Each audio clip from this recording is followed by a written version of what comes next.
let's just start this with Auston Matthews because, yeah, I think it's pretty clear he's the best player in the series. But are you seeing him look different than the guy that we saw last year?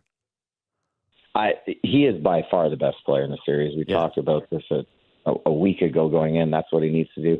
It's just his intensity on the puck. Even early on in the game, he almost got that wraparound chance where he got the puck behind the net. He took it right to the net, not even thinking twice, created a chance. Power play in a good spot. Auston is the reason and the only reason if they get through this series, I think, with help from Max and these other guys, but he is the reason they will get through it. The other guys have not elevated their game. Mm-hmm. The other guys aren't at a level defensively, detail-wise, or anything to elevate this team. Auston so far has and is doing it in abundance. What he's doing all over the ice defensively. The reason the puck doesn't go in at the end of the game through Pasternak, like Auston holds the goal line, kicks the puck. Actually, if you see the puck, it hits his skate. It's going in the net. Then he shoots it back into Samsonov. He's gone to another level. I love watching it, but he is singularly the reason they got through last night's game against a not very good Boston team. Boston is not good. They are not that good. Like you said, you watched the Florida Panthers play the Tampa Bay Lightning. Talent throughout the lineup, speed throughout the lineup. Boston is just a team with good goaltending, some good D-men, and a couple forwards and some guys that fill in and play the game right because the coach is such a good coach and the details are great. If you flip-flop lineups and coaches, I think the Leafs beat them 10-1 yesterday. That's just the details, lack of details, lack of coaching that the Leafs get on a basis, and always going back to the well to situations. So at the end of the game, why is Auston Matthews not on the ice in a face-off when John Tavares has been getting dominated defensively all game? And at the end of the first period, they put him in. It drives me nuts. You got the best player who's helping defensively, who's helping offensively. So I know I'm complaining about a win, but he is just that good. He is the only reason with Max Domi that they win that game. Yeah, I don't think it's complaining after win because here's the thing. People want this first round victory. You got to get the first round to get going to the Stanley Cup. But they have to beat this team. They are not that good. Yeah, Austin is not that good. I would say that since Montreal, this is clearly the best matchup that they've had in terms of talent discrepancy. Like it's just this is a easier matchup for them than Tampa was. I don't think that there's any doubt about that, even though they beat them. And it's clearly an easier matchup, talent for talent wise, than what they had with Florida last year. But yeah, Matthews, Domi, and Bertuzzi combined for 15 shots in that game. The Leafs had 30. So, Matthews had 8 shots. I don't think it's understated to say how much he impacted this game. The goal 30 seconds after a goal. Yeah. When you're in a room, you talk about last minutes of periods or after you score a goal, you got to get one back. Or after you score, you got to defend with your life that next shift. Mm-hmm. Auston gives up a goal 30 seconds later against a line with Matthews who wills it to the net and Domi who just smashes it home because he's in the right spot, willing to go to dirty areas. Like that line has been great. Mm-hmm. And to answer the bell 30 seconds after a goal to get the Leafs, like they could have been back in shock. If they don't get that goal 30 seconds later, they're in shock again. Mm-hmm. So that line going out 30 seconds later and getting a goal is massive. Yeah, it was huge. I thought there were 2 moments in the game where I went, oh my God, they're dead. And that was both times Boston took the lead. Because it's the one at the outset after a tough penalty by McCabe. I know you love it because you love everything being called. I hated it. And I was like, what happened? Guys can't hit anymore? Guys can't just do little scrums at the whistle anymore? That's been hockey the entire time, but now we're changing it? Fine. But no, it was a bad one. But yeah, and then same thing at the end of the period, and it's the same thing that you're talking about, no Matthews. My only defense of Keith minorly is that Matthews did play by far the most that in that game out of any 4. He's 23-24. Like, I think that there is a bit of a fear that if he keeps running him out there even for an extra couple of minutes in these games, that he's going to burn him out as the series goes on. Yeah, but end of the game, the second line, I know you have Camp on, they got torched with 13 seconds left at the first period. All game, that Danton, Heinen, Zaka line was torching them in their own zone. They weren't creating against them at all, and then they chuck them out in the last 40 or however many seconds of the game to take a D-zone face-off, obviously, again, Camp. is the insulator on that line. But that's when we talk about there is game matching, so line matching. You have situational matching. You have last minutes of periods. You have to, like, just let's talk about that first goal against, or second goal against, sorry, at the end of the first period. Mm-hmm. You have one centerman on the ice with 13 seconds left. You have one centerman. Like, never in my life have I ever played for a good coach where they don't double stack a center at the end of a period. And then you put those same guys on at the end of the game who can't get pucks out on the wall, even at the end. Like Marner couldn't get the puck out, you know?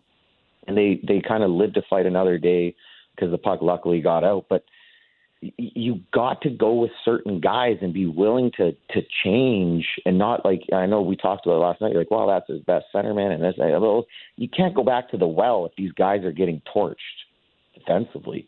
You find the next guy up who's going to get that job done. So there's, like I said, there's line matching. Boston, I thought, was doing a great job at getting Zacha against Tavares. But at the end of the game, there's situational matching and situational awareness and guys' awareness, too, who needs to be on the ice at big moments and who's going and who's willing to do that. And when I'm looking at Keith, those are the things that, yeah, you're going to get by based on having the best player in the series in this round. But, like, you're talking about the Vegas Golden Knights. You're talking about the Dallas Stars. You're talking, Florida or New York or Carolina. Like, you cannot have that lack of detail when you're going against teams that deep or that have more firepower, that much better than the Boston Bruins. Yeah, no, I think that these are important things to point out because, again, they're harbingers of things to come. And if you want to be going on a deep Stanley Cup run, you're going to need these things. I think, I was watching the post game yesterday, though, and Keith was talking about just kind of how other guys need to step up around Matthews. And he's a guy that really is almost too honest at the podium. I respect it as a media guy because it helps my job like a lot. It's great if you're in my position. He seems to can't help himself, but he did sort of allude to it, the whole we need other guys other than Matthews because there's too much on those guys in terms of carrying the team. And then he went on to compliment some of the peripheral players. Like he went on and said that he liked Robertson's game, and you go, okay, yeah, he's a 7-minute player. Lowest amongst all of their forwards. I think that the fourth line has done fourth line things for this team, but the middle, the middle six guys for the Toronto Maple Leafs, just they haven't had that same impact. And I'm going to start with this. So yeah, you mentioned Tavares and that line getting caved in defensively. I think that you can kind of tell based on the ice time. I thought Tavares was good, just in terms of he gets a goal. He was actually throwing the body around. He wasn't public enemy number one for me, even though he was 50% in the dot. Need that to be a little bit better. Marner looks a little lost in this series. I wonder if Nylander comes back and we ever solve this mystery, is he automatically going on their line, trying to give them some jump? Because there seems to be no spark with those guys 5-on-5 right now. Yeah, it is a mystery. He better go on that line. And we've talked about this in the last playoffs. We've talked about this 2 playoffs. If Marner is not going, put him on the third line. Put him on the third line. Make him earn his minutes. He has to earn his minutes. Now, I understand he needs to be confident too, but if he is not going, you need to put him down the lineup and make him earn those minutes back. Just you watch the game and how he's not engaged in the battle yet. He's trying to. I think he's over. Obviously, there's a lack of confidence at the moment. You can kind of tell around the boards. How is he making plays? Is he going in first to get the puck? No, he's not. Stuff like that. He's just not driving that line. He really hasn't got going unless he's been with Matthews. When Matthews is on the ice, that's where you see him kind of come to life. It gives him a bit of energy. 4-on-4, there was like, ooh, there's a little bit of jump from him. It's like he's got open ice and he's back with Auston Matthews. Yeah, and which is fine, and you can do that. But if he's not driving a line or, going to carry a line, the Leafs will not win a Stanley Cup. Put him down the lineup, which we said last year and 2 years ago and 3 years ago. Get him on the third line. Put Nylander there if he's going. Now, again, what is going on with Nylander? We don't know. But he's a guy that could drive a line. Make Marner earn his minutes. Patrick Kane played fourth line in a series at times. Fourth line if he wasn't going. Now, that was earlier on in his career, and then he became like a massive success in playoffs. But he also had the understanding, if I am not going I will be put down the lineup because I have other guys on this team that can fill that spot. Now, without Nylander in the lineup, you don't have anyone. But if Nylander comes back in, you should pin them against each other to compete against each other for more minutes, more valuable time.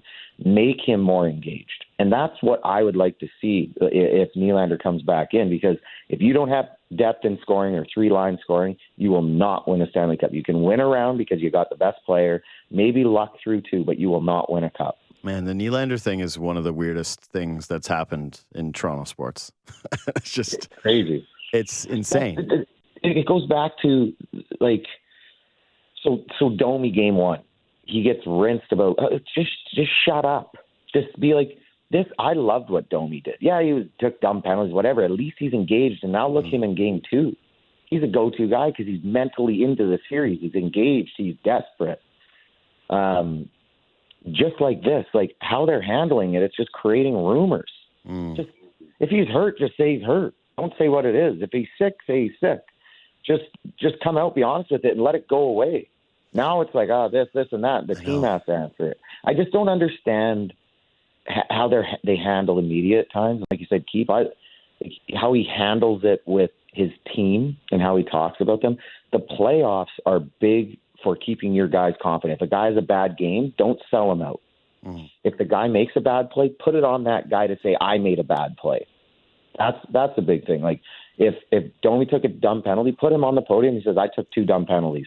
That's it. Move on. People respect it. These are the things that kind of bother me. Yeah. The one thing I will say, again, in his defense, and I am playing devil's advocate here, but I love it. With him sometimes coaching through the media, because I was thinking about this yesterday with Claude Julien, right? He's coming on and he's talking about team culture and how his group with his stars, or his top players, especially in Boston, there was always accountability amongst the group. And you've talked about this too, right? With your Chicago teams, is guys be yelling at each other on the bench. You know, everyone's accountable. Everyone's getting told what they're making mistakes and not afraid to say things to one another. And I've never gotten that impression with the Leafs core guys. Like I don't know what it would look like if Tavares started to try to yell at Mitch Marner in the middle of a game, right? Especially with all the camera focus. I'm not saying he shouldn't. I'm saying I agree with you that he should. I'm just saying that ultimately, from what we've seen as outsiders and what I've heard from other people, I don't think that's their MO. I don't think that those 4 guys are ripping on each other and, crushing each other when things are going bad. They feel like, hey, why pile on? The one kind of weapon Keefe has at his disposal is coaching through the media when it comes to some accountability. And I'm not saying that's the best thing to do. I'm not saying that's an ideal circumstance, but that is a weapon you have, is when a guy isn't doing something, you can make it a story that's going to be in a cycle for 48 hours and the player goes, man, I don't want that to happen to me anymore, so maybe I'm going to listen. I don't know. It's just a theory. Yeah, I mean, it makes sense. I will say it does make sense. When it happens all the time and it loses meaning. It loses meaning. That's the problem. I feel like it loses meaning. And in the room, you should be telling your players, if you screw up, own it. You go own it. Be a man, own your mistake and move on. And that's where your teammates will respect you more. That's where the media will respect you, especially when it's, you're in a fishbowl now at times a million in playoffs. You don't want guys to be, right now everyone's talking, where's Waldo? Where's Nylander? What's he doing? Marner, Domi took dumb, it's just like, let the guys own their mistakes. Give some honesty to the question. Not saying you don't need to be somewhat honest about the question, but you don't need to dive into the details. That's where I'm kind of looking at it. And then stuff starts from there, and now you're chipping away at your own player's confidence you might need 48 hours later. Yeah. So, hey, I totally get it. If that's his MO and that's what he's doing, but it hasn't worked to win him, multiple rounds in the past or Stanley Cups in the past. It's like, I understand you got to figure out as a coach to try to push buttons, what to do, who's going. Oh, if these guys don't call each other out, they're going to have to. They're going to have to. So, like Matthews will have to go up to Marner and be like, wake up, get in the battle or do something. Dude, we talked about this last year. And we talked about it last year. And I know it's like I said, 1 round, sure, they can beat a bad Boston team. 2, 3, 4 rounds, They need to elevate the desperation, elevate the emotion each and every round, not be sensitive to the fact that they may be called out. Now, in the media, like I said, by your coach, I think it still is a whole different thing. Your coach can still say, hey, he needs to be better, but I don't think you need to dive always into the details of the question and make it something that it is not. Marner is such a perplexing guy because clearly he has all the skill in the world. We've seen him at his best. He was good in the Tampa series last year, right? He was energetic. He played with, he played with real force. He was impacting each one of these games. And now it just feels like when he's not with 34, he's lost. And I don't know what he's bringing to this team right now. Like he's a solid penalty killer, I guess. That's a more skilled series, though. Yeah. So you look at each team you play. I know they're physical, Tampa Bay, but that team has more talent throughout the lineup. That's not going to pound you every shift. Boston will pound you because they don't have the talent. They have guys that got to dedicate to details in their game. So this team naturally, a Boston team, is going to play you physically harder because of the talent. So it's a worse matchup if he's not engaged in the game for Mitch. The Tampa game, there's going to be more turnovers. There's going to be more opportunity to go off the rush. It's just a different matchup. And as you play different teams, you have different matchups. Some teams you play better against, some teams you play worse against based on your skill set or your stature versus different teams who play a different way. So looking at Mitch right now, like you said, yeah, he was with Matthews last time. Now he's with Tavares, and it's a different feel. Matthews is still driving a line, but if you're doing your thing, you still need to drive your own line. You need to be able to elevate your game to make everyone else around you. That's why you are a great player. Yeah, I think it's been a really, really, really tough series, obviously, so far for him, these two games. But yeah, you can't have the bailouts. You got to have a little bit more of a presence. So maybe it is knocking him down to the third line. The only problem with it is he's clearly a guy that struggled with some of the mental stuff in the postseason as well, right? When the pressure gets higher and higher, he has not exactly responded to that always in the best way. Like, case in point, mostly is the Montreal series where he couldn't stop flipping the puck over the glass. Like, he set a record for it, series. It was like, okay. So, yeah, I just think if you're Keefe, you're in a really tough spot where you're trying to find him time with Matthews to try to get him going. But at some point, it's got to be on his shoulders to go, hey, you have to get this done. Maybe it is. Maybe it does come from a call out from Matthews or somebody else.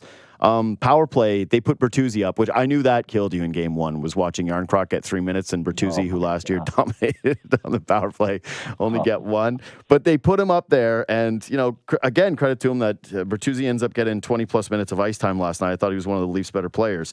But, yeah, do you think that yesterday was a step in the right direction for the power play? They score once, they get one that's taken back. Felt a little bit more imposing. I don't know. You just have a guy who's naturally good around the net, who's going to win you battles and puck retrievals. So when there's shots from the point, you need a guy who's going to retrieve that puck at a high rate and then get back to the net to either, screen. And there's not many guys in the league that can consistently do it as good as Bertuzzi and Tips and all that. And he just adds an element. I still feel up top they're static. It's too much. Like we always talked about angles in the past. I just don't feel Riley always creates the best angles for his shooters on the flanks, so the guys on the side. And that's where I feel they lack a little bit right now. I don't know if it's putting a Liljegren up there who can kind of move the line and walk it and create some better angles. So I think that's where their power play could go to another level, is trying to fix the top, or talking about Riley about, hey, don't just pass the puck to pass it.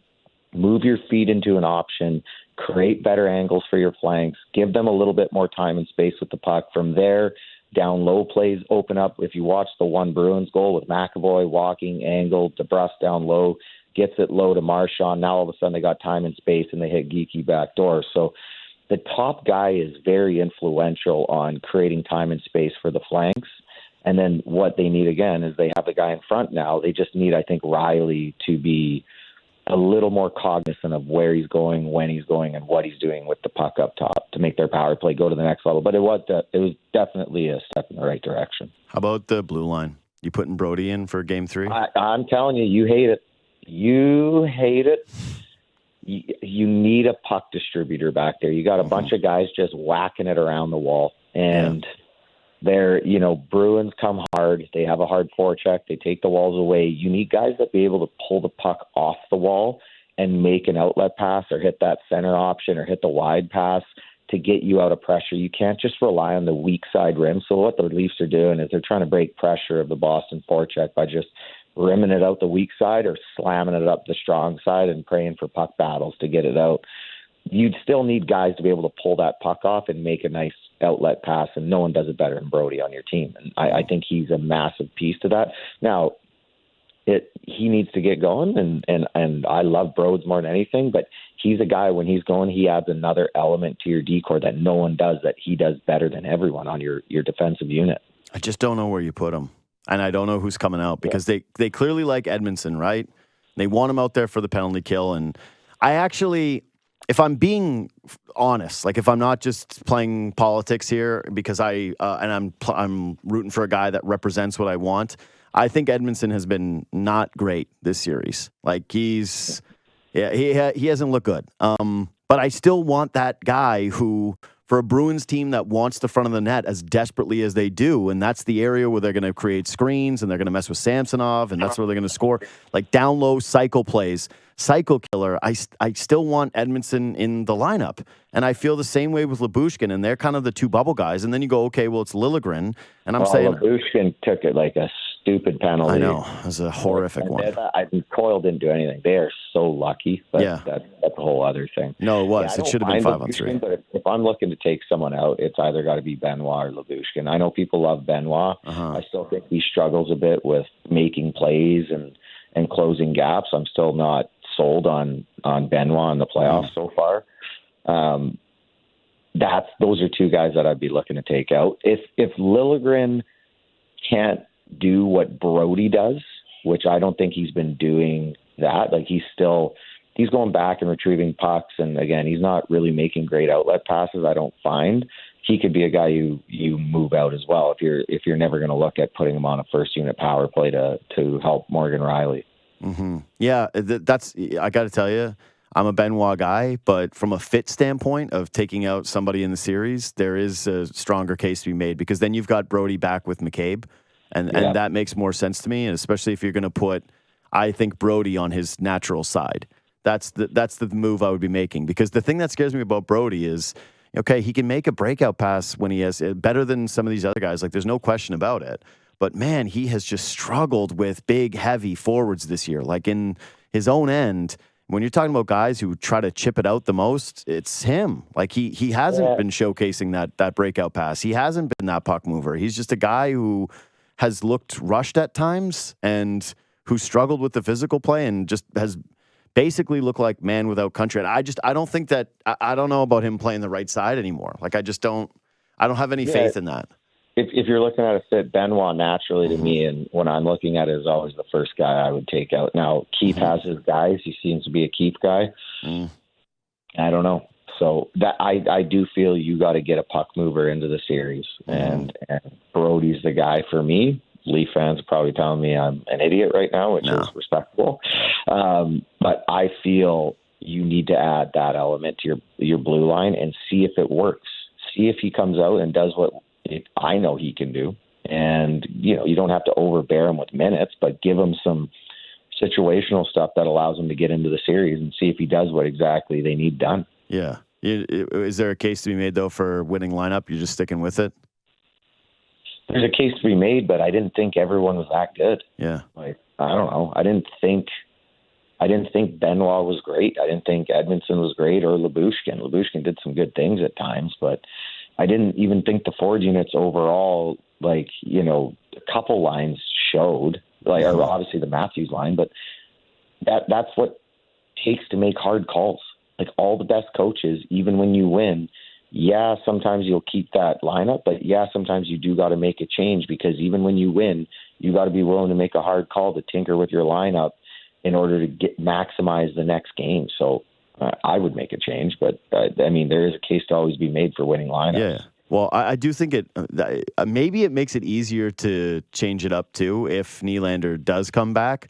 And you're saying, all right, well, we're already changing it anyways. Like, I know that sounds dumb, but I feel like no, that's how psychologically it works. You're right. Like, it's like, hey, he's coming back, so we might as well make a different change as well. Like, this isn't the goaltender thing that Boston did, which I still think now in hindsight was a mistake and was a mistake in the moment.